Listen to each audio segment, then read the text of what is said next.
our fourth speaker. This is an educational speech, and it's Stella Matthews. Stella Meadows. Oh, very strange. I seem to have got that wrong. Okay. And a speech entitled "The Art of General Evaluation." When I asked Stella what makes her curious, she said she wasn't quite sure whether we'd been duped by the moon landing. Was it real? Was it theatre? Was it smoke and mirrors? Did we just imagine it, or was it just those over-exuberant Americans with their ubiquitous views? So, Patrick is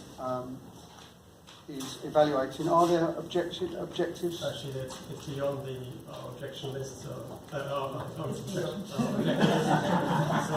just do a general evaluation. General evaluation. Okay, thank you.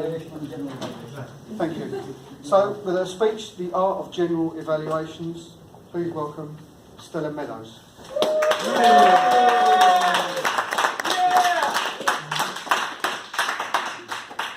Mr. Toastmaster, fellow Toastmasters and guests, we evaluate to motivate.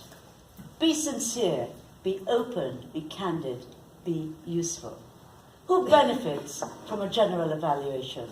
The speaker benefits, the audience benefits, the evaluator benefits, and the club benefits. And you're probably wondering why I'm doing a workshop on general evaluation. The reason for this is it is the only role on our Toastmasters meeting menu which is done by an outside speaker from another club. And our speakers here have no experience, or indeed have no way of practicing this role. And I shall do it in two parts. The first part, I shall be telling about how to do a general evaluation. And then we will have the Q&As. And the second part that I'm going to do, I shall be showing how to do it, because I am your general evaluator tonight. For a general evaluation, no preparation is necessary. You go along to the club, you sit at the meeting for 2 hours, and you don't need to prepare. However, what I do like to do, I like to arrive there 15 minutes early. And the reason for this is I want to check out the atmosphere. I want to see how efficient they are. Is the Toastmaster banner up? Is the agenda up? The feedback slips? Are the timing lights in place? And I just want to check those out, so I arrive there early. And the first thing I do when I arrive, I introduce myself to the person who is greeting the guests. And what I also want is the agenda. And the reason I'm looking for the agenda is because I need to know how many people I need to evaluate and how many minutes they have given me. So, for example, tonight I have 12 speakers to evaluate and I have 4 to 6 minutes. And that gives me less than 30 seconds per speaker. And this is where time management comes in. So we have to think very carefully when we have that list how much time we will spend on each speaker. When we're then called to give our report, what do? We stand here, and I make it very brief. I give a very brief introduction about who I am, and then the next thing I do, I may talk about the atmosphere of the club, I may talk about how I felt when I arrived, and what did I see. But the most important thing that you will be doing is talking about the role you're going to do. And what I say is, my role as general evaluator is to evaluate all the speakers who have not been evaluated and to give a general overview of your club. And the speakers that we evaluate, it's all on the agenda, but we don't evaluate everyone on the agenda. We evaluate the Sergeant-at-Arms, the President, the Toastmaster, the Timekeeper, the Grammarian, and all the evaluators, including the Table Topics evaluator and the Table Topics speaker. And what I tend to do, I make a list of them, 1 card per speaker, just so that I don't miss anyone, and I also tend to do it in a chronological order. The first person I will be evaluating is a Sergeant at Arms. And what I'm going to do, I'm going to put this to you, and I want somebody or a couple of people from the audience to give me 2 points as to what you expect from the Sergeant at Arms. Quickly. A welcome. Yes. And? Smile. Smile. Well, I'm hoping that the smile goes with the welcome. Another point, please. Information about the job. Yes, well done.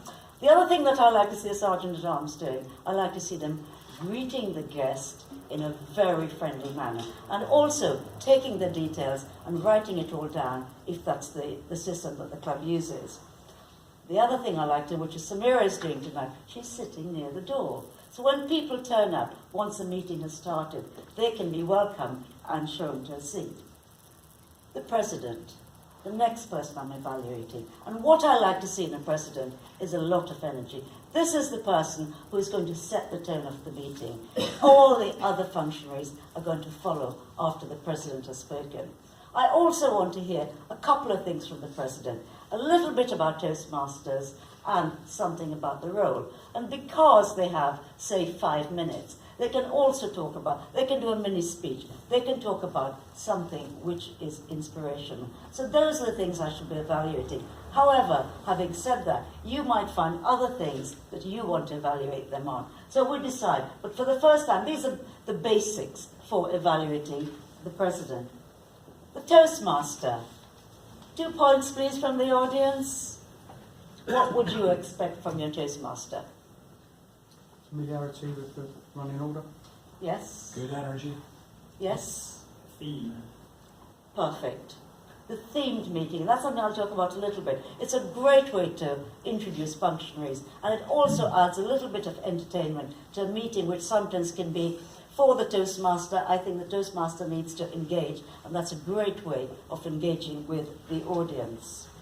I also want to see the meeting, the Toastmaster starting the meeting on time and ending the meeting on time and guiding us through so that we're in no doubt about what is coming next. Timekeeper.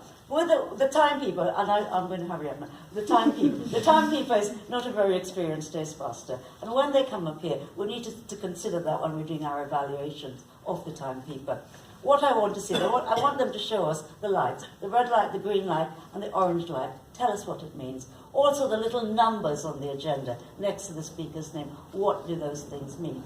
And the third thing I like to see from the timekeeper, they have 4 opportunities to come up here. And when they come up here, I like them to make that role their own and speak a little bit about timekeeping. The grammarian. I want to see the grammarian tell us about their role. Word of the day, our counter, and grammarian. Also, what the word means and how we use it, and having the word displayed in several places so we can see it and remember it to use it in our speeches. And when they report back, I also want them to report back on the word of the day, the R counter, and the grammarian. Table Topics Master. We want the Table Topics Master to explain really well to the audience all about how to answer table topics questions. Make the questions short and sharp, just so that the audience, and in particular the guests, are able to answer these questions. Finally, our evaluators. Evaluators. Can anybody tell me what a couple of points about what you're looking for? Okay, I will tell you. We're looking for the commend, recommend, commend. So we're looking for the CRC. We're looking for every evaluator to make a recommendation to the speakers. Those are 2 things we're looking for. And I won't go into any more detail, because later on I'll come back. Just a few tips. I want to see a lot of energy from the general evaluator. It's the last speech of the night. And now we're open for questions and answers. So who has any questions so that I can get off here, please? About the role of general evaluator. It's a very simple role. What are some of the mistakes you've seen people make? Sorry? What are some of the mistakes you've seen Gs make? Right, Gs, when I see Gs, first they apologise for even being here. And the second thing that they do, they say, oh, I have no recommendations for the speaker because the speaker is good. That's another mistake I see GEs do. And the third thing I see GEs do, which I nearly did tonight, they go on and on and on. Get off. You've got your time. Just get off when you're done. Any more questions? When is somebody ready to be a general evaluator? Sorry? When is somebody ready to be a general evaluator? I would say that you are ready at any time after your icebreaker. And the reason I'm saying that is because I did my GE accidentally at a club after I did my icebreaker. I had only done one speech. And I took 20 minutes. But nobody stopped me. However, they thought it was a brilliant general evaluation. So we can all evaluate because we all have this evaluation skills. We're humans and we evaluate people on a daily basis. Any more questions? Am I being timed for the Q&As? I am, yes. No more questions? Well, it means that you're all ready to go. That's all I can say. So what are the benefits to you as a general evaluator? For me, the benefits of the general evaluator, I feel that I get a lot from evaluating people and on a sort of personal level, because when I'm up here, it's not really what you've written down, it's what comes out of your head, and sometimes or what comes out of your mouth, and sometimes you come up with the most incredible things, and you yourself are quite surprised at what you say.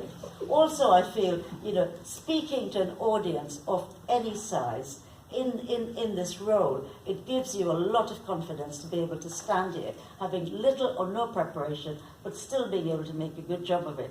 And the third thing is that making your general evaluation as entertaining and as amusing as you can, because you are the last person on the agenda.